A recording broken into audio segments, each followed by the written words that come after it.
Hello student, this is Abhishek here और स्वागत आपका हमारे चैनल स्टडी क्लास पे। तो जैसा कि आप सभी जानते हैं कि हमारे चैनल पर हरियाणा डीएलएड यानी कि हरियाणा जेबीटी का क्रैश कोर्स चल रहा है। क्रैश कोर्स हमने लॉन्च किया है। हाँ, पूरा का पूरा संपूर्ण कोर्स हमारे ऐप पर उपलब्ध है, स्टडी क्लास के ऐप पर। वीडियो के डिस्क्रिप्शन में ऐप की लिंक है, आप वहां से डाउनलोड करके कोर्स परचेस करके पढ़ाई कर सकते हैं। अभी हम बात करने वाले हैं प्रथम वर्ष का विषय जिसका नाम है बाल्यावस्था तथा बालकों का विकास। यह प्रथम वर्ष का विषय है जिसकी हम इकाई 4 आज आपके सामने लेकर आए हैं। इसके पहले ऑलरेडी इकाई 1, 2, 3 की इन सबकी वीडियोस आ चुकी है और हमारा पूरा क्रैश कोर्स का टाइम टेबल चल रहा है। उस हिसाब से daily video lectures, daily exclusive प्रश्न उत्तर, डेली नोट्स जो है उपलब्ध रहते हैं। तो ये हमारा जो क्रैश कोर्स है ये हम लेकर आए और आज चौथे यूनिट जिसका नाम है बाल्यावस्था, याद रखिएगा ये जो 4th यूनिट है इसका नाम ही है बाल्यावस्था। इस चौथे यूनिट की हम बात करने वाले हैं। तो आज इस चौथे यूनिट जिसका नाम है बाल्यावस्था, जिसे चाइल्डहुड भी कहा जाता है, अंग्रेजी में क्या कहा जाता है इसे? चाइल्डहुड, यानी कि बचपन, बचपना, इन पर ही सवाल होगा। जी हाँ, बाल्यावस्था पर, बचपन पर और बचपन के ऊपर, बचपनेपन के ऊपर सारे सवाल होंगे। जब चैप्टर का नाम ही यही है इकाई का, तो सारे महत्वपूर्ण चीजें इसी पर होंगी। जो भी छात्र डीएलएड की पढ़ाई करना चाहते हैं, जेबीडी की पढ़ाई करना चाहते हैं, वो हमारा क्रैश कोर्स परचेस कर सकते हैं। वीडियो के डिस्क्रिप्शन में ऐप की लिंक है, ऐप डाउनलोड करना है और उसके बाद रजिस्टर करके जो भी आपका कोर्स आपको लेना है, हरियाणा डीएलएड का आपको संपूर्ण कोर्स खरीदना है या फिर हरियाणा डीएलएड का आपको क्रैश कोर्स ज्वाइन करना है, वो मिल जाएगा। किसी कूपन कोड की जरूरत नहीं है, डायरेक्ट वीडियो के डिस्क्रिप्शन में अभी जो वीडियो दिख रहा है डिस्क्रिप्शन में क्लिक करेंगे, ऐप की लिंक मिल जाएगी। ठीक है, चलिए तो शुरू किया जाए, आगे बढ़ा जाए। इस चौथे इकाई को शुरू करते हैं। सबसे पहला सवाल, शारीरिक रूप से अपंग बालक। अब देखो ये पूरा का पूरा जो पार्ट ही है ना, किसके ऊपर? मैंने कहा आपको बचपन के ऊपर है, ठीक है, चाइल्डहुड के ऊपर है, बाल्यावस्था के ऊपर है। तो जो बाल्यावस्था होती है, इस उम्र में बच्चे कई बार बच्चे मंदबुद्धि होते हैं, कई बार बच्चे अपराध जैसे करने लगते हैं, कई बार बच्चे उद्दंड होते हैं, दबंग होते हैं। यानी बच्चों के जो अलग अलग टाइप्स होते हैं ना बाल्यावस्था में, उन्हीं टाइप्स को इस पूरे यूनिट में बताया है। यानी पूरे इकाई में सिर्फ उन्हीं प्रकार के मंदबुद्धि बालक, अति मंदबुद्धि बालक, ऐसी बालक जिसकी बुद्धि लब्धि यानी आईक्यू हाई होता है, जिसका कम होता है, दबंग बालक, पिछड़ा बालक, मानसिक रूप से पिछड़ा बालक, है ना, ऐसे कई प्रकार के जो बालक होते हैं ना, उन्हीं सबके ऊपर पूरा चैप्टर बेस्ड है। मोस्ट ऑफ द क्वेश्चंस वही आते हैं, आपको भी वही पढ़ने हैं, ध्यान रखिएगा इस चैप्टर से। ठीक है, ये जितने भी सवाल बता रहा हूं ये सारे प्रीवियस ईयर क्वेश्चंस हैं, पीवाईक्यूज हैं, यानी पहले डीएलएड की परीक्षाओं में, जेबीडी की परीक्षाओं में पूछे जा चुके हैं और आने वाले समय में भी परीक्षा में पूछे जाने की पूर्ण संभावना है, जरूर पढ़कर रखें। तो चलिए आगे बढ़े, बात करेंगे शारीरिक रूप से अपंग बालकों के बारे में। आप क्या जानते हैं? सवाल पूछा गया। तो जो बालक शारीरिक रूप से अपंग होते हैं उसके बारे में पूछा है। तो भाई जो बालक शारीरिक रूप से अपंग होते हैं, तो भाई ऐसे जो बालक, अब बोलेंगे किसको? शारीरिक रूप से अपंग किसको बोलेंगे? अभी तो कुछ ऐसा शब्द है कि अपंग ना बोल के विकलांग बोला गया, ठीक है, फिर ये भी ना बोल के दिव्यांग बोला गया, है ना। प्रधानमंत्री नरेंद्र मोदी की पहल के बाद ऐसा बोला गया, ये आइडिया आया था, वहां से उन्होंने पूरे देश में अपील किया और इस सब जगह पर अपनाया। दिव्यांग बोला गया, विकलांग ना बोल के उन्हें दिव्यांग बोला जाए, ठीक है, ये और अच्छा लगता है, बढ़िया भी रहता है, उनको हम सम्मान भी देते हैं इस प्रकार से। ठीक, तो किसे कहेंगे अपंग बालक? ठीक है, तो अपंग बालक वो होगा जो अपने शारीरिक क्रिया को पूर्ण रूप से करने में असमर्थ होगा। ठीक है, तो अपंग बालक वो बच्चे कहलाते हैं जो किसी भी प्रकार की शारीरिक क्रिया को पूर्ण रूप से करने में असमर्थ होते हैं। किसी भी प्रकार की शारीरिक क्रिया, दौड़ना, भागना, बोलना, सुनना, मान लो कोई व्यक्ति सुन नहीं सकता, कोई बच्चा, तो वो अपंग हुआ कान से, यानी कि वो कानों से सुन नहीं सकता, तो सुनने की क्रिया वो नहीं कर पाया। ठीक, तो ये ध्यान रखिएगा, अपंग बालक किसको कहेंगे? वो बालक जो किसी भी प्रकार से शारीरिक क्रिया को पूर्ण रूप से नहीं कर सकता। अब ये समझ गया, इसके आगे के पॉइंट्स आप खुद भी बना सकते हो, अपंग बालक किसको बोल रहे हैं हम। ठीक है, ये ध्यान रखिएगा। इसमें और भी चीजें, जैसे अगर कोई बालक जो है मान लो दौड़ नहीं सकता, क्यों? उसके पैरों की मांसपेशियां ढंग से काम नहीं कर रही। कोई बालक अपने हाथों से ढंग से लिख नहीं सकता, लिखना नहीं जानता, क्योंकि उसके हाथ की उंगलियां सही मांसपेशियां काम नहीं कर रही। यानी कि इसकी परिभाषा और बनती है कि अपाहिज, ऐसे बच्चे जो अपाहिज, लूले लंगड़े होते हैं। ये जो शब्द आपको दिख रहा है काफी अपमानजनक है, पर ये सच्चाई है, किंतु अपमानजनक है, ऐसा इस्तेमाल नहीं होना चाहिए। पर ये कोर्सेस जो हमारे जो भी सिलेबस बने हुए हैं उनको अभी तक अपडेट नहीं किया है, सालों से वही घिसा पीटा चला आ रहा है, इसलिए ऐसे शब्द इसमें लिखे जाते हैं। आप कोशिश कीजिएगा आप ऐसे शब्द ना लिखें। ठीक है, ऐसे बच्चे जो शारीरिक रूप से विकलांग होते हैं, दिव्यांग होते हैं, जिनके शारीरिक अंग जो है ठीक ढंग से कार्य नहीं करते या किसी भी शारीरिक क्रिया को करने में असमर्थ होते हैं, उन्हें हम अपंग बालक कहते हैं। ये आप अपनी तरफ से लिख सकते हैं बढ़िया से। ठीक है, इसको और अच्छा लिखना है तो टेक्निकल शब्द में, टेक्निकल टर्म में, तो जिनकी मांसपेशियों और हड्डियां दोषपूर्ण ढंग से विकसित होती हैं, ठीक है, ये देखेंगे। या असामान्य लिख सकते हैं, दोष अगर गलत लगता है तो आप असामान्य रूप से विकसित होती हैं, उन्हें भी हम क्या कह सकते हैं, अपंग बालक कह सकते हैं, ठीक है। तो ऐसे बालक जो भी होते हैं उनके किसी ना किसी शारीरिक अंग संबंधित आप कह सकते हो विसंगता या खराबी या दोष पाया जाता है। उनमें साधारण क्रिया में भाग लेने का नहीं होता, मतलब कोई बच्चा जो है उसके पैर सीधे नहीं है तो अब दौड़ में शामिल नहीं हो पाएगा, देखोगे आप नॉर्मल बच्चों के साथ, सामान्य बच्चों के साथ, है ना। तो ये चीजें होती हैं। तो बच्चा जो है सामान्य बच्चों के साथ खेलने कूदने उठने बैठने पढ़ने लिखने में बाधा उत्पन्न होती है। सामान्य बच्चों की तरह जीवन नहीं जी पाएगा क्योंकि चल नहीं सकता, तो बच्चों की तरह सीढ़ियां चढ़ के वो अपनी कक्षा तक नहीं पहुंच सकता, दिक्कत है ना। प्लेग्राउंड में खेल नहीं पाएगा, है ना, सामाजिकरण थोड़ा मुश्किल जाएगा उसका, तो ये ध्यान में रखना है, ठीक है। ये अपंग बालक के बारे में, ठीक। तो ऐसे बालक जो होते हैं इसमें बुद्धि स्तर में किसी प्रकार की कोई कमी नहीं होती। मतलब जो व्यक्ति अगर पैर नहीं, इसका मतलब ये नहीं वो दिमाग से कम है, भाई मंद बुद्धि है, ना ना, ऐसे बच्चों का तो भाई दिमाग और ज्यादा चलता है, आप देखोगे तो, है ना। कई बच्चे जो अपंग होंगे, विकलांग होंगे, लेकिन वो अपने हाथ नहीं है पैरों से लिख रहे हैं और यूपीएससी कलेक्टर तक बन जा रहे हैं, ऐसा भी कितनी हमने खबरें सुनी है, देखा है हमने, है ना। तो ये ध्यान में रखना है, ऐसे बालक बुद्धिक स्तर पर किसी से कम नहीं है, उनकी सोच समझ नॉलेज किसी से कम नहीं है, टैलेंट किसी से कम नहीं है, बस उनका शरीर जो है सामान्य ढंग से विकसित नहीं हो पाया। और क्या, ऐसे बालक के जो शरीर के जो अंग है वो हो सकता है कि किसी किसी गड़बड़ियों के कारण ऐसा हुआ, जैसे किसी हादसे में हो जाता है या किसी बीमारी में ऐसा हो जाता है, और उसे डेली लाइफ को जीने में, सामान्य जीवन को जीने में कई कठिनाई का सामना करना पड़ता है ऐसे बालक को, ठीक है। तो ऐसे बालकों को आप देखोगे अक्सर ऐसा होगा कि इन बच्चों को क्लास में इनका मजाक उड़ाया जाएगा, कई बार इनकी उपेक्षा होगी, कई बार इनके साथ वाले इनका मजाक उड़ाएंगे वगैरह वगैरह, ये सारी चीजें रहती हैं जिससे बच्चे मानसिक, शारीरिक रूप से तो परेशान है ही, पर मानसिक रूप से भी परेशान हो जाते हैं। तो इस बात का ध्यान रखना है, ऐसा ना हो। एज ए टीचर जब हम बनेंगे, टीचर बनेंगे, शिक्षक होंगे, तो हम ध्यान रखेंगे ना। वैसे भी आप सब लोग अध्यापक जैसे ही हो, अध्यापक ही बनने वाले हो, अध्यापक की पढ़ाई कर रहे हो, अध्यापक अध्यापिका, है ना, तो ये ध्यान रखेंगे। अब आते हैं मंदबुद्धि बालक। पहला वाला जो था अपंग बालक, वो शारीरिक रूप से गड़बड़ी। अब आती है मंदबुद्धि बालक की मानसिक। मंदबुद्धि बालक यह है ही डिपेंड करेगा मानसिक पर, याद रखिएगा, ये मानसिक चीज की बात कर हो रही है यहाँ पर, किसकी, मानसिक, है ना। नॉलेज, स्किल, यानी जो सोच समझने वाली शक्ति होती है ना दिमाग से, उसकी बात हो रही है यहाँ पर, ठीक है। तो कुछ बालक मानसिक रूप से उप सामान्य यानी सब नॉर्मल, यानी नॉर्मल नहीं होते। ऐसे उप सामान्य बालक शिक्षा में अध्यापक के शिक्षा कार्य को समझने में असमर्थ होते हैं। कई बार ऐसे बच्चे होते हैं जिनका दिमाग उतना तेजी से काम नहीं करता जितना तेजी से दूसरे बच्चों का करता है। इस कारण से अगर कक्षा में गणित पढ़ाया गया तो एक बच्चे को समझ गया, बाकी को नहीं समझा, तो वो बच्चा थोड़ा सा पिछड़ा है ना, तो हमें ध्यान देना पड़ेगा। वो मंदबुद्धि बालक है, तो ऐसे बालक को हम सामान्य बालक की तरह ट्रीट नहीं कर सकते, उसको मारेंगे पीटेंगे नहीं कि तू क्यों नहीं समझ पा रहा है, तो भाई वो थोड़ा सा मंद बुद्धि है, इस कारण से ध्यान रखिएगा, ठीक है। तो ऐसे बच्चे आपके पढ़ाई की चीजों को आसानी से समझ नहीं पाएंगे, ऐसे बच्चे टीचर के बताई की बात को आसानी से इजीली समझ नहीं पाते, तो हमें इस बात का ध्यान रखना है। तो मंद बुद्धि बालक जो होता है उन्हें भाई जो भी बालक शिक्षक के द्वारा बताई गई चीजों को आसानी से नहीं समझ सकते, या जो बातें सामान्य बच्चे बड़ी आसानी से समझ जाते हैं वैसी बातें इनको समझने में देर लगती है, ऐसे बालक को हम मंद बुद्धि बालक की श्रेणी में रखते हैं, ठीक है। हम उन्हें मंद बुद्धि बालक की श्रेणी में रखते हैं, ऐसा भी ध्यान रखना आपको, ठीक है। यह एक आप कह सकते हो साइंटिफिक फैक्ट है, यह एक वैज्ञानिक तथ्य है कि ऐसे बालकों की ओर विशेष ध्यान देने की आवश्यकता पड़ती है। ऐसे बालकों को, जैसे कोई बालक कम थोड़ा समझ पाता है, मान लीजिए मंद बुद्धि बालक है, तो एज ए टीचर मेरा ध्यान उस पर ज्यादा जाएगा ना, तभी जाके वो दूसरे बालक के बराबर में आ पाएगा, ठीक है। आप खुद ही सोचिए ना, अब क्या होता है, मान लीजिए कोई पेशेंट इमरजेंसी वाला है, बहुत सीरियस कंडीशन है, और कोई पेशेंट नॉर्मल पेशेंट है, ठीक है। तो बताइए डॉक्टर को किस पर ज्यादा ध्यान देना चाहिए? डॉक्टर को ध्यान देना चाहिए जो बहुत क्रिटिकल कंडीशन है, तभी तो वो सामान्य आ पाएगा।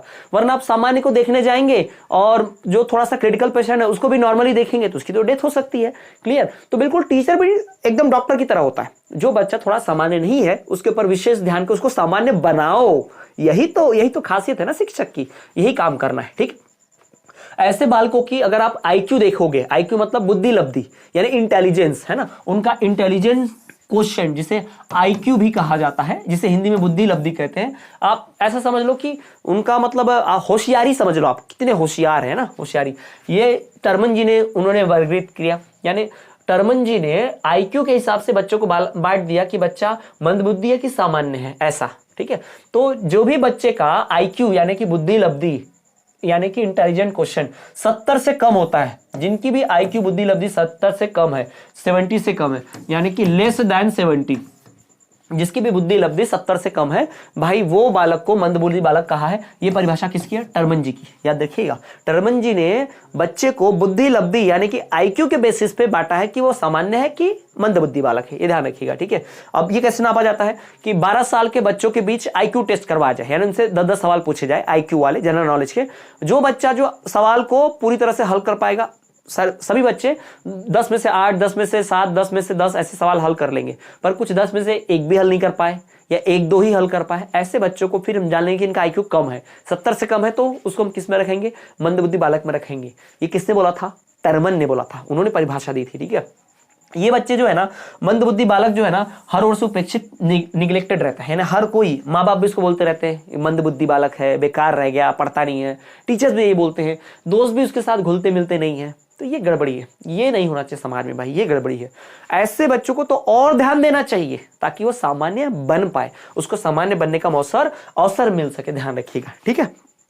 आगे बढ़े, नेक्स्ट।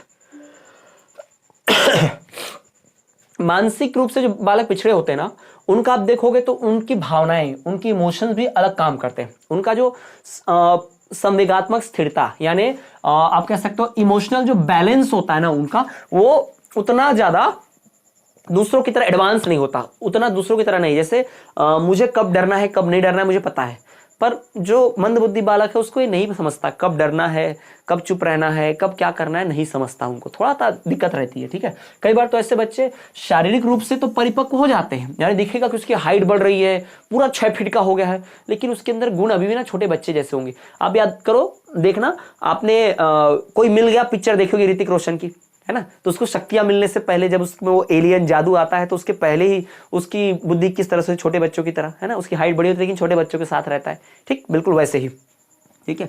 फिर आते हैं, उसके बाद हम बात करते हैं अल्प उपलब्धि बालक। अल्प आप कह सकते हो अल्प बुद्धि बालक या फिर अल्प बुद्धि लब्धि बालक, ऐसा इसको बोला जाएगा।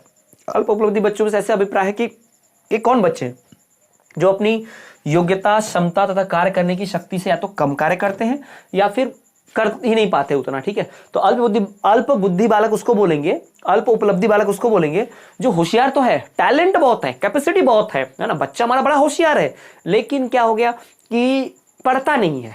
अक्सर माँ बाप को देखना बोलते हुए सुनेंगे, माँ बाप छोड़ो, मैं खुद टीचर हूं ना, जब पेरेंट्स से कभी कभी बात होती है, मुलाकात होती है और पेरेंट्स पूछते हैं कि कैसा पढ़ता है सर, कैसी पढ़ती है, तो बच्चा अपना होशियार बहुत है, टैलेंट है, पोटेंशियल है, पर चंचल बहुत है, इसका ध्यान ना दोस्ती में, बातें करने में ज्यादा रहता है, थोड़ी चंचल है, शैतानी करने में, अगर ध्यान लगा के पढ़े बड़ा होशियार बन सकता है, बड़ी होशियार बन सकती है, ऐसा मैं बोलता हूं, और ये है भी, ये सच्चाई भी है, सामान्य बात भी है, ठीक है। तो ऐसे बच्चे जो अपनी उम्र, अपनी क्षमता के हिसाब से कार्य नहीं कर पाते, कर तो सकते हैं, ठीक है, या उन बच्चों के सामने ऐसी परिस्थिति उत्पन्न हो जाती है कि वे अपनी क्षमता अनुसार, वो अपनी कैपेसिटी के अनुसार, योग्यता अनुसार और शक्ति अनुसार कार्य करना चाहते हुए भी नहीं कर पाते, है ना। जैसे कोई व्यक्ति पढ़ना चाहता है पर उसके पास, जैसे गरीब के बच्चों को देखो, उसके पास टैलेंट है लेकिन किताबें नहीं है, फीस भरने के लिए पैसे नहीं है, इस कारण से वो डॉक्टर, इंजीनियर, बड़ी पोस्ट पर नहीं पहुंच पाता, वो तैयारी नहीं कर पाता जो दूसरे कर रहे हैं, जैसे कि आईआईटी, जेईई, नीट, यूपीएससी, नहीं कर पाता वो, ठीक है।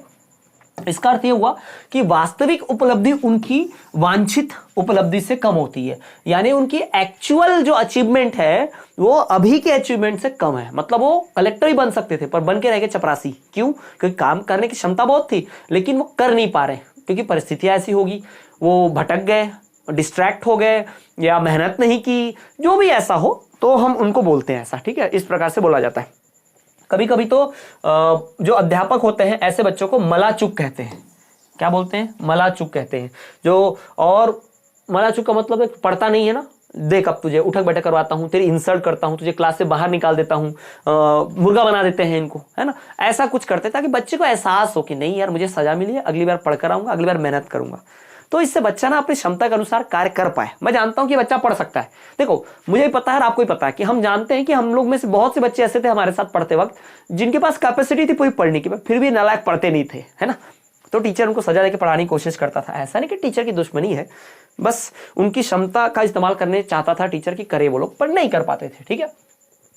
वे काम करने की प्रतियोगिता से अपने आप को वंचित रखते हैं। मतलब मालूम है कि अगर वो भाग लेंगे तो दूसरों से कम नहीं है, लेकिन कौन जाएगा यार धूप में खेलने, कौन जाएगा वहां पर पार्टिसिपेट करने। मतलब पेंटिंग में अच्छे होंगे, लेकिन बच्चा क्या सोचता है, अरे यार कौन जाएगा पार्टिसिपेट करने, छोड़ो ना, पार्टिसिपेट कर भी लिया तो क्या मिलेगा, एक सर्टिफिकेट, खत्म, है ना। तो बच्चे नहीं जाते इतना, है ना। ऐसे बच्चे में फिर उनमें हीन भावना उत्पन्न हो जाती है तथा उनको लगता है कि नहीं यार मैं कुछ कर ही नहीं सकता हूँ, मुझे कुछ आता ही नहीं है, या मैं तो गया ही नहीं यार, देखो उसने ये अचीव कर लिया, उसका फर्स्ट रैंक आ गया, उसने ये कर लिया। तो धीरे धीरे बच्चे के अंदर डिमोटिवेशन आने लगता है। ऐसे व्यक्ति फिर असामाजिक व्यवहार करने लगते हैं, चिड़चिड़ापन, गाली गलौज, बहुत सी गलत चीजें करने लग जाते हैं। साथ ही साथ उनसे आगे उनके सहपाठी निकल जाते हैं, ऐसा भी होता है, उनके साथ वाले कम टैलेंटेड लोग भी, है ना। वे ऐसे बच्चे अपने स्कूल अध्यापक तथा पढ़ाई की आलोचना करते रहते हैं, जिससे उनके सहपाठियों पर भी इस बात का बुरा प्रभाव पड़ता है।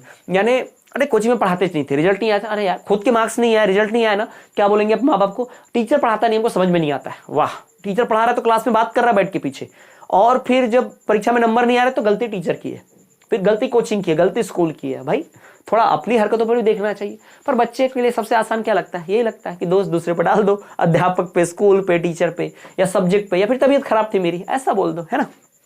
ठीक, अब बढ़ते हैं अगले, पिछड़े बालक की विशेषताएं। पिछड़ा बालक कौन होता है, पिछड़ा बालक किसे कहते हैं। पिछड़े बालक की अगर विशेषताओं की बात करें, कैरेक्टरिस्टिक्स की, तो भाई उनके जो विशेषताएं होती है, पिछड़ा बालक वो होता है जिनमें भाई जल्दी भूलने की आदत होती है, यानी किसी चीज को बताओ वो जल्दी भूल जाते हैं। दूसरा, ये धीरे धीरे सीखते हैं तथा याद करते हैं। मतलब इनके सीखने और याद करने की क्षमता ना दूसरों के मुकाबले धीरे होती है। मतलब उदाहरण के तौर पर मैंने आधे घंटे में कोई पाठ पढ़ लिया, समझ लिया, तो जो कोई व्यक्ति ऐसा होगा इस तरह का, वो व्यक्ति क्या होगा, पिछड़ा बालक होगा, तो उसको 2 घंटा लगा देगा, 1 घंटा 1.5 घंटा लगा देगा समझने में, है ना। वैसे ही फिर वस्तु परीक्षण की सीमित योग्यता होती है। इनका प्रतिक्रिया समय अधिक होता है, यानी रिएक्शन टाइम ज्यादा होता है। मतलब कोई जोक मारो तो कुछ बच्चे जल्दी समझ जाएंगे तुरंत, अच्छा ये ऐसा जोक था, लेकिन कुछ बच्चों को समझने में टाइम लगता है, लेट करंट बोलते हैं ना वैसा। तो ऐसे बच्चों की प्रतिक्रिया थोड़ा लेट से आती है, इनका रिस्पांस कम आता है। इनका सीमित दृष्टिकोण होता है, यानी हर चीज को ना एक ही नजर से देख पाते हैं। लेकिन जो बच्चा मंद बुद्धि नहीं होता, पिछड़ा नहीं होता ना, वो हर तरफ से सोचता है कि सर ऐसा भी तो मेथड से सॉल्व कर सकते थे, ऐसे भी तो कर सकते थे सर, उसका उत्तर तो ये भी हो सकता था, ऐसा बच्चे बोलते, वो होशियार बच्चे होते। टी.के. मेनन के अनुसार भारतीय परिस्थितियों में पिछड़ा बालक वह है जो अपनी कक्षा की औसत आयु से 1 वर्ष अधिक बड़ा हो। मतलब बच्चा है तो उम्र के हिसाब से 10वीं का, लेकिन उसके अंदर ज्ञान सिर्फ दिख रहा है कितना, 9वीं का। यानी बच्चे की हाइट तो बढ़ गई है, वो एज तो बढ़ गई है, उम्र तो बढ़ गई है, वो बड़ी कक्षा में आ भी गया, लेकिन उसका ज्ञान, उसकी मैच्योरिटी, उसका नॉलेज, उसकी मेहनत कैसी है, बिल्कुल वैसी जैसा 9वीं 8वीं में ऐसा रहता है ना, 1 साल पीछे चलता है वो, ठीक है। बर्ट ने भी इसकी परिभाषा दी है पिछड़े बालक की। बर्ट ने क्या कहा, पिछड़ा बालक वह है जो विद्यालय में पढ़ रहा है और कक्षा के कार्यों में अपने उम्र तथा कक्षा के सामान्य सहपाठियों की तुलना में पिछड़ा हुआ है। यानी सारी क्लास से वो सवाल बन गया, बट इन 2-3 लोगों से नहीं बना। सारी क्लास जो है पूरा होमवर्क करके आ रही है, बट ये 2-3 से पूरे सवाल नहीं बन पा रहे। हर बार ऐसा होगा, ठीक।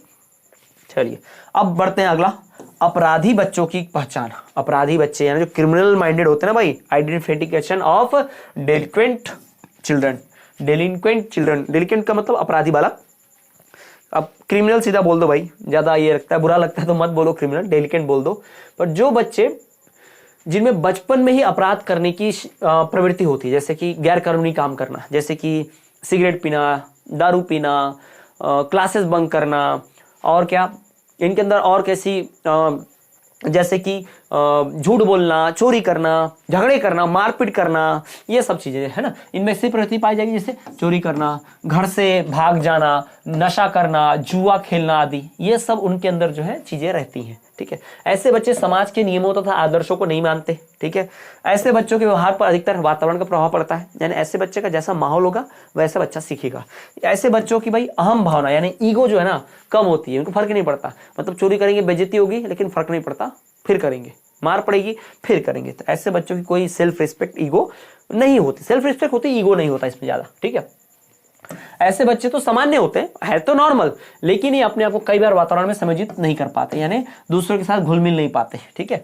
यह असामान्य लगते हैं क्योंकि दूसरों से अलग इनकी हरकतें होती हैं। इनमें अपराध करने की प्रवृत्ति जो है वंशागत भी पाई गई कई बच्चों में। मतलब उनके पूर्वजों में कोई क्रिमिनल था तो ये भी क्राइम करेंगे, उनके पूर्वजों में कोई ऐसी हरकतें करता था तो ये लोग भी करेंगे। ऐसी जो है कई बार देखने को इनमें आदतें मिल जाती हैं, ठीक है। अब बढ़ते हैं समस्यात्मक बच्चे। समस्यात्मक बच्चे यानी कि प्रॉब्लमेटिक चिल्ड्रन, ऐसे बच्चे जिनके साथ कोई ना कोई प्रॉब्लम है, कोई ना कोई समस्या है। अब वो नहीं सर मेरा पेन खो गया, सर इसने मेरे को मारा, सर मुझे अच्छा नहीं लग रहा, सर मुझे नींद आ रही है, सर मुझे घर जाना है, सर ऐसा करना। अरे यार ये समस्या नहीं, इस समस्या की बात नहीं कर रहे हैं ना। समस्यात्मक बालक में भाई वो बालक जिनका व्यवहार तथा व्यक्तित्व गंभीर रूप से असाधारण होता है। ये बच्चे जरूरी नहीं कि प्रतिभावान हो या मानसिक दृष्टि से पिछड़े हुए हो, बस इनका व्यवहार ना एकदम बहुत ज्यादा पूरी तरह से, मतलब कभी कमरे से बाहर नहीं निकलना, या हमेशा बाहर ही बाहर रहना, कभी घर के अंदर ना आना, बाहर ही घूमते रहना, हमेशा मारपीट करते रहना, हमेशा एकदम चुप ही रहना, कुछ ही नहीं बोलना, या हमेशा एकदम बोलते रहना, अजीब, एकदम अजीब इनका व्यवहार होगा, नॉर्मल नहीं होगा। ऐसे बच्चों को हम प्रॉब्लमेटिक या फिर समस्यात्मक बच्चे बोलेंगे। ठीक है, ये बच्चे खेल के मैदान में अपने मित्रों के लिए, कक्षा के अध्यापक के लिए, घर में भाई बहन और माता पिता के लिए अपने ऊपर लिखित अवगुणों के कारण एक समस्या होते हैं, इसलिए इन्हें समस्यात्मक बच्चे कहा जाता है। ठीक है, ये बच्चे क्या होते हैं, खेल के मैदान में अपने मित्रों के लिए, कक्षा में अध्यापक के लिए, और घर में माई बहन और माता पिता के लिए अपने ऊपर लिखित अवगुणों कारण, मतलब जैसे ये हमेशा झूठ बोलता है, ये हमेशा नाखून खाता है, मतलब वो बच्चा देखता है ना, जहां देखो सबको मेरे में बुराई दिख रही है, वो बच्चे को सबने ना बोल बोल के इतना बोला हुआ है, उसकी हर आदत पे बोला हुआ है। जबकि मोस्ट ऑफ द बच्चे नाखून खाते हैं, मैं खुद खाता हूं, अभी भी इतना बड़ा हो गया हूं, फिर भी कहीं ना कहीं आदत चली जाती है, आई जाती है वहां पर, ऐसा नहीं है। पर बचपन में इसके लिए बहुत डांट पड़ती थी, पर अब नहीं पड़ती। बचपन में इसके लिए डांट पड़ती थी, खैर मम्मी देख लेगी तो अभी भी डांटेगी, पापा नहीं बोलते, मम्मी डांट देती है, पर इसके लिए कोई बहुत इतनी बड़ी बात नहीं है कि बच्चे को इतना टॉर्चर कर दिया जाए। ठीक है, ये नहीं होना चाहिए। ठीक, समाज, घर तथा स्कूल में बच्चे अपने आप को समाजित नहीं कर पाते, अपने आप को नॉर्मल नहीं समझ पाते बेचारे, क्योंकि इनकी इतनी अवहेलना हुई है, इनको इतना बोला गया है। ठीक, ध्यान रखना है ऐसे का। अब आते हैं प्रतिभाशाली बालक, जी हम गिफ्टेड चिल्ड्रन बोलेंगे। क्या बोलेंगे भाई, गिफ्टेड चिल्ड्रन। ठीक है, तो प्रतिभाशाली बालक यानी कि गिफ्टेड चिल्ड्रन बोलेंगे किसको, तो गिफ्टेड चिल्ड्रन कौन होता है, प्रतिभाशाली बालक कौन होता है, वो बच्चे जो मानसिक स्तर से अपनी योग्यता से अलग, मतलब हाई होते हैं। यानी मान लो कोई बच्चा, आप ऐसा देखो कि बच्चा जो है 8वीं में, लेकिन वो 10वीं कक्षा के बच्चों के बराबर का नॉलेज रखता हो, उनके जैसे जवाब देता हो, इवन उनकी क्लास के भी कई क्वेश्चंस को हल कर लेता हो, उनके तरह का उनकी लिखावट नॉलेज हो, तो मानेंगे उसका ना प्रतिभाशाली। देखो मंदबुद्धि बालक क्या है, अपनी क्लास से पीछे होना, और प्रतिभाशाली बालक क्या है, अपनी क्लास से आगे होना एक्चुअल में, है ना, ऐसा। तो प्रतिभाशाली बालक वे बच्चे होते हैं जो मानसिक रूप से अपने आयु स्तर के बच्चों से आगे होते हैं, उनकी योग्यता से भी आगे होते हैं, ऐसा होता है। ठीक है, ये ध्यान रखेंगे। इनकी बुद्धि लब्धि बहुत ज्यादा होगी, नॉर्मल से तो ज्यादा होगी। इनकी बुद्धि लब्धि यानी कि आईक्यू यानी कि इंटेलिजेंट क्वेश्चन जो है अधिक होती है, सामान्य से अधिक होती है। इन बच्चों में शैक्षिक योग्यता और उपलब्धि का स्तर भी ऊंचा पाया जाता है, यानी बड़े होशियार होते हैं, अपनी क्लास में दूसरों से भी आगे चलते हैं। ठीक है, ये दूसरी क्लास के बराबरी में रहते हैं, ऐसे भी होते हैं। ऐसे बच्चों की पहचान स्कूल के आकस्मिक तथा संचयी लेखों एनेक्डोटल और कम्युनिटी रिकॉर्ड से द्वारा की जा सकती है। यानी बच्चों का आप रिकॉर्ड देखोगे, उसके परसेंटेज, उसकी पढ़ाई, उसका मतलब खेलों में आगे रहना, हर चीज में देखोगे भाई दूसरों के बराबरी में, एकदम दूसरों से आगे ही चल रहा है, ऐसा देखने मिलेगा। ठीक है, ऐसे बच्चे प्रत्येक काम में सामान्य बच्चों से जल्दी और अधिक कुशलता पूर्वक कर सकते हैं, इनका ध्यान विस्तार अधिक होता है, यानी दूसरों कंपेयर में सवाल को बहुत जल्दी हल करते हैं। पूरी क्लास का सवाल हल करने में 5 मिनट लग रहा, 2 मिनट में करके बैठ जाएंगे। पूरी क्लास ने अभी तक सिर्फ 1 क्वेश्चन सॉल्व किया, इनके 3 क्वेश्चन सॉल्व करके बैठे हैं। ऐसे बच्चे होते हैं, है ना, प्रतिभाशाली बालक।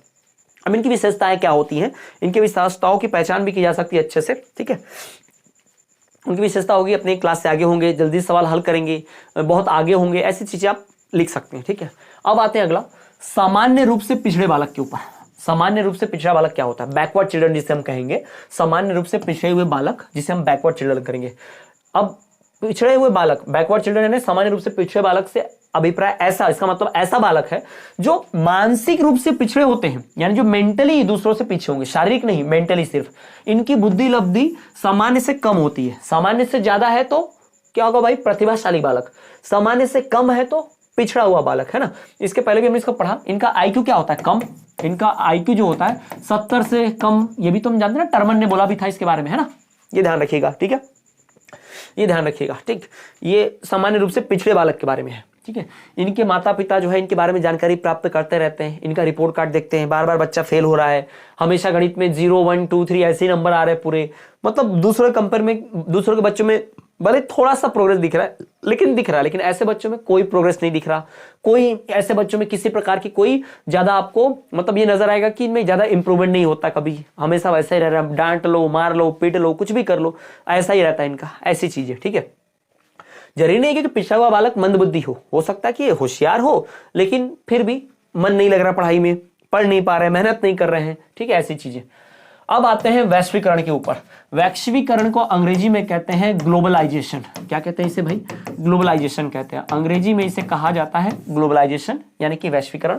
वैश्वीकरण का मतलब होता है पूरी दुनिया से जुड़ना, पूरी दुनिया का मार्केट का आपस में जुड़ना, यानी इस देश के लोग दूसरे देश में व्यापार कर सके, दूसरे देश के लोग हमारे देश में आके व्यापार कर सके, इससे वैश्वीकरण कहते हैं। इससे होगा क्या?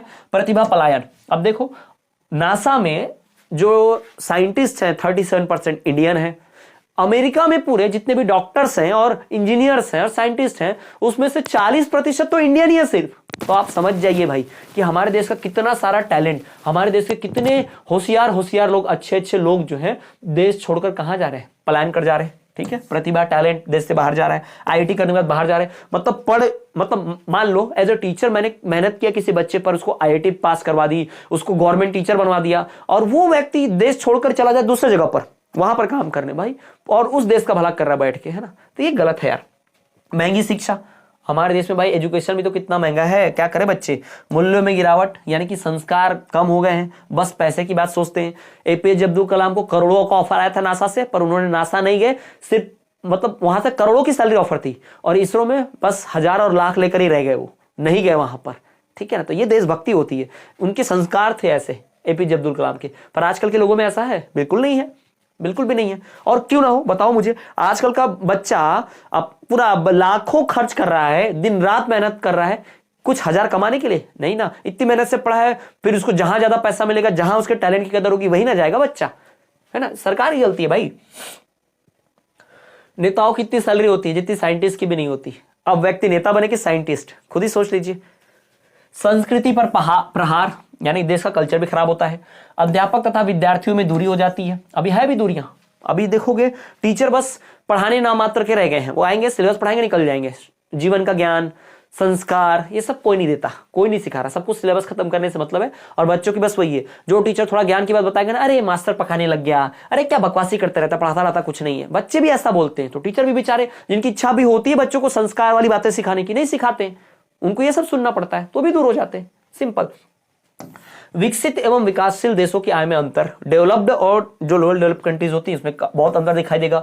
अमेरिका की इकोनॉमी $30 ट्रिलियन है, $40 ट्रिलियन है, हमारी $4 ट्रिलियन है, तो जमीन आसमान का अंतर है, ठीक है। धन का असमान वितरण, किसी के पास बहुत ज्यादा पैसा होना, किसी के पास बहुत कम पैसा होना। धीमी सामाजिकरण की प्रक्रिया, सोशलाइजेशन स्लो हो जाएगा। हिंदी भाषा की उपेक्षा, देख ही लो आज हिंदी भाषा कोई बोलना नहीं चाहता। हिंदी भाषा बोलने के लिए मराठी लोग हिंदी वालों को मार रहे हैं, कन्नड़ में जाओ वहां मार रहे हैं, कन्नड़ में कन्नड़ बोलो, तमिल में तमिल बोलो, तेलुगु बोलो, बस हिंदी से सबको ऐतराज है। अंग्रेजी बोलने में ऐतराज नहीं है, मतलब अंग्रेजों का थूका हुआ चाटने में कोई ऐतराज नहीं है इनको, ये जो अपने आप को सो कॉल्ड भाषा का ज्ञान देने वाले बोलते हैं, लेकिन हिंदी में ऐतराज है इनको। नोट पे लिखा है हिंदी में, पैसा तब ले लेंगे, जगह जगह पर हिंदी लिखा है तब चलेगा आराम से। भाषण देना है दूसरे राज्य में जाके हिंदी में बकबक कर देंगे क्योंकि वोट चाहिए, लेकिन हिंदी कोई बोल दे तो तकलीफ हो जाती है इनको। ये इनकी राजनीति है, दोगले लोग हैं, कुछ नहीं है। इनमें संस्कारों की कमी है, इनके माँ बाप ने इनको भाषा पे लड़ना सिखाया है और उसी तरह से चल रहे हैं, तो इनकी सामाजिक व्यवस्था ही ऐसी है, क्या बोले हम इन पर, ठीक है। सांस्कृतिक मूल्यों में हाथ, कल्चर खराब होता है इससे देश का, नैतिक मूल्यों का पतन हो जाता है, गरीब राष्ट्रों का शोषण होता है क्योंकि छोटे से देश में बड़ी कंपनी आती है, पूरा देश लूट ले जाती है। विकासशील राष्ट्रों को व्यापक क्षेत्र समझना, जो विकासशील देश है उनको लगता है कि पूरी दुनिया हमारी, हम कहीं भी जाएंगे व्यापार करेंगे, कहीं भी सामान बेचेंगे। अभी आप देखो जो छोटा देश है नेपाल, वैश्वीकरण से ही प्रभाव हुआ है। नेपाल ने बोला, जैसे अभी आपको पता होगा नेपाल में जो हमला हुआ, जो भी चला है तख्ता पलट हुआ है, तो क्यों हुआ? क्योंकि नेपाल में सोशल मीडिया बैन किया गया। अब बताओ सरकार ने सोशल मीडिया क्यों बैन किया? क्योंकि सरकार ने बोला था कि जो भी कंपनियां हैं, जैसे फेसबुक, ट्विटर जिसको एक्स बोलते हैं, यूट्यूब, इंस्टाग्राम, में जितने भी कंपनियां हैं, ये लोग अपना ऑफिस नहीं खोलते हमारे देश में, ये जैसे इंडिया में खोल के रखा है। क्योंकि अगर मान लो भारत सरकार को यूट्यूब से कुछ हटवाना है, किसको कंप्लेन करेंगे? यूट्यूब कंपनी तो अमेरिका की है, अमेरिका जाएंगे क्या? नहीं। अगर तुमको हमारे देश में चलाना है तो अपना ऑफिस बनाओ जहां पे हम तुमको कंप्लेन कर सकें, हम कुछ ऑर्डर्स दे सकें, है ना। यही बात बोला, लेकिन नेपाल को किसी देश ने सीरियसली लिया नहीं, किसी सोशल मीडिया ने, ना यूट्यूब ने, ना फेसबुक ने, किसी ने नेपाल को सीरियस नहीं लिया। क्यों? क्योंकि नेपाल छोटा सा देश है, उसके पास ना पावर है ना पैसा है, तो कौन उसको गिनेगा। इससे नेपाल की बात नहीं सुनी, तो नेपाल सरकार ने मजबूरी होके उसको बैन कर दिया। जो काम इंडियंस भी कर चुके हैं ना, अमेरिका तक बाकी सारे देश कर चुके हैं, चाइना भी कर चुका है, तो अब कुछ नहीं बोला, कोई मजबूरी में हाथ जोड़कर आना पड़ा भारत सरकार से कि नहीं नहीं ट्विटर चालू कर दो, नहीं नहीं ये चालू कर दो भाई अपने देश में। भाई इतना पैसा आता ना भारत से, पावर है भारत की। तो छोटे देशों का ना ऐसे ही शोषण होते रहता है, ऐसे ही करते कंपनियां। ठीक है, अब वैश्वीकरण का नुकसान तो देख लिया, अब फायदा भी देख लो। हर चीज के दो पहलू होते हैं, अगर नुकसान देखेगा तो ऐसा नहीं है, फायदे भी होते हैं। तो चलिए पहले इसके फायदों की बात कर लेते हैं। वैश्वीकरण के लाभ, एडवांटेजेस, इसके फायदे क्या हैं। नंबर 1, विश्व परिवार की भावना का विकास। पूरी दुनिया एक है, वसुधैव कुटुंबकम, हम तो बोलते ही हैं समस्त विश्व ही हमारा परिवार है। भारत का तो हमारा मोटिव ही यही है, इवन हमारे ग्रंथों में, किताबों में लिखा है। इवन हमारे प्रधानमंत्री भी इसको कितना प्रमोट करते रहे हैं हमेशा कि वसुधैव कुटुंबकम, यानी समस्त विश्व ही हमारा क्या है, परिवार है। प्रमोट करते रहे इसको, है ना। प्रतियोगिता की भावना का विकास, कंपटीशन, उस देश से आगे निकलना है, इस देश से आगे निकलना है। ठीक है, वैश्विक जनसंचार, पूरी दुनिया से आपस में कनेक्शन, आप एक दूसरे से बातचीत करना, अंतरराष्ट्रीय पर्यटन को बढ़ावा, विदेशों में घूमने जाना, टूरिज्म का बढ़ना, शैक्षिक आदान प्रदान, यानी अपने देश का नॉलेज उधर, उधर का नॉलेज इधर, इधर का एजुकेशन उधर, उधर के बच्चे का एजुकेशन इधर। जैसे बहुत सारे देश के लोग, इवन रशिया के बहुत सारे लोग जो है इंडिया आ रहे हैं क्या पढ़ने, हिंदी सीखने। और हमारे देश के बहुत सारे लोग रशिया जाते हैं क्या करने, डॉक्टर का पढ़ाई करने, एमबीबीएस की पढ़ाई करने, है ना। सांस्कृतिक सहिष्णुता का विकास, प्रजातांत्रिक मूल्यों का विकास, अंतरराष्ट्रीय समस्याओं का समाधान, डेमोक्रेसी बढ़ना, धर्मनिरपेक्ष मूल्यों का, यानी कि सेकुलरिज्म, सभी धर्मों को एक्सेप्ट करना, ये सारी चीजें ग्लोबलाइजेशन से, यानी कि अब वैश्वीकरण से बढ़ती हैं। और नए नए जॉब के मौके, रोजगार के अवसर मिलते हैं, जनशक्ति की गतिशीलता को बढ़ावा, तकनीक विकास, टेक्नोलॉजिकल डेवलपमेंट। सोचिए, जर्मनी ने पहले कार बनाई, लेकिन पूरी दुनिया आज कार कैसे इस्तेमाल कर रही है। जर्मनी ने किसी को नहीं दिया होता तो, टेक्नोलॉजी नहीं शेयर की होती तो। यही तो है वैश्वीकरण, यानी किसी चीज का इन्वेंशन कहीं भी हो पर वो टेक्नोलॉजी पूरी दुनिया को मिल पाए, सबका अच्छा हो पाए, इसी को तो वैश्वीकरण कहते हैं ना। आर्थिक विकास में सहायक, मुक्त व्यापार को बढ़ावा, सांस्कृतिक विरासत का आदान प्रदान। हम अंग्रेजी कल्चर सीख रहे हैं, अंग्रेज विदेशी लोग, कई लोग हमारा भी कल्चर सीख रहे हैं। हम लोग अंग्रेजों की तरह से शादी विवाह करने लग गए आजकल। हमारे यहाँ भी आके कई अंग्रेज शादी विवाह करते हैं क्योंकि इंडियन कल्चर उनको पसंद आता है। तो यही तो है आदान प्रदान, यही तो है वैश्वीकरण का लाभ। ठीक है, अब हम बात कर लें वैश्वीकरण के अर्थ के बारे में। तो पूरी दुनिया को एक मार्केट बनाना, पूरी दुनिया को एक बाजार का रूप देना, पूरी दुनिया में कोई भी देश किसी भी देश में जाके व्यापार कर सके, सामान बेच सके, खरीद सके, इसको ही कहते हैं वैश्वीकरण। इसे क्या कहा जाता है, वैश्वीकरण कहा जाता है। ठीक है, ये ध्यान रखिएगा, इसे ही हम ग्लोबलाइजेशन या वैश्वीकरण कहते हैं। तो अलग अलग लोगों ने इसकी परिभाषा दे रखी है। जैसे नाइट ने कहा है कि वैश्वीकरण तकनीकी मतलब टेक्नोलॉजी, वित्त मतलब व्यापार, ट्रेड, है ना, ज्ञान, मूल्य, विचार, इन सबको आगे करके एक दूसरे से संबंध बनाना ही क्या कहलाता है, वैश्वीकरण कहलाता है। तो इसके लिए कई लोगों ने अलग अलग भाई अपनी जो है परिभाषाएं दे रखी हैं। यहीं पर लेस्नर ने भी कह रखा है भाई कि ये भी विश्व में सारे लोगों को जुड़ना, पूरे विश्व को जोड़ना, यही वैश्वीकरण है। ठीक, तो ये था हमारा चौथी इकाई के सारे महत्वपूर्ण प्रश्न उत्तर। ये प्रीवियस ईयर क्वेश्चन से पहले भी कई बार आ चुके हैं और आने वाले डीएड की परीक्षा में भी इनके आने की सबसे ज्यादा संभावना है, इसलिए इन प्रश्नों को सबसे पहले पढ़ना है, पहले तैयारी करनी है। वीडियो लेक्चर देखिए और इसको पढ़िए, इसके नोट्स को पढ़िए। ये पूरा संपूर्ण कोर्स, इसके बाकी यूनिट्स, बाकी सभी विषयों के वीडियो लेक्चर्स, नोट, ये सब कुछ आपको हमारे कोर्स में मिलेगा। इस वीडियो के डिस्क्रिप्शन में हमारे ऐप की लिंक है, ऐप डाउनलोड कीजिए, वहां से हरियाणा डीएड का कोर्स खरीद लीजिए और अपनी पढ़ाई शुरू कीजिए। इस तरह से आपको परीक्षा का संपूर्ण सामग्री, previous year question paper, short note, detail notes, है ना, एक्सक्लूसिव नोट्स, वीडियो लेक्चर, सब कुछ मिल जाएगा, है ना। पूरी तैयारी के लिए कहीं भटकना नहीं है, सब कुछ एक जगह पर। और अभी 33% ऑफ चल रहा है कोर्स पर, तो कोर्स जल्दी परचेस करें और इसी तरह के वीडियोस के लिए चैनल को सब्सक्राइब करके बेल नोटिफिकेशन ऑल पर रख दें। तो चलिए मिलेंगे अगले वीडियो में, तब तक के लिए देख रहे हमारा चैनल स्टडी क्लास।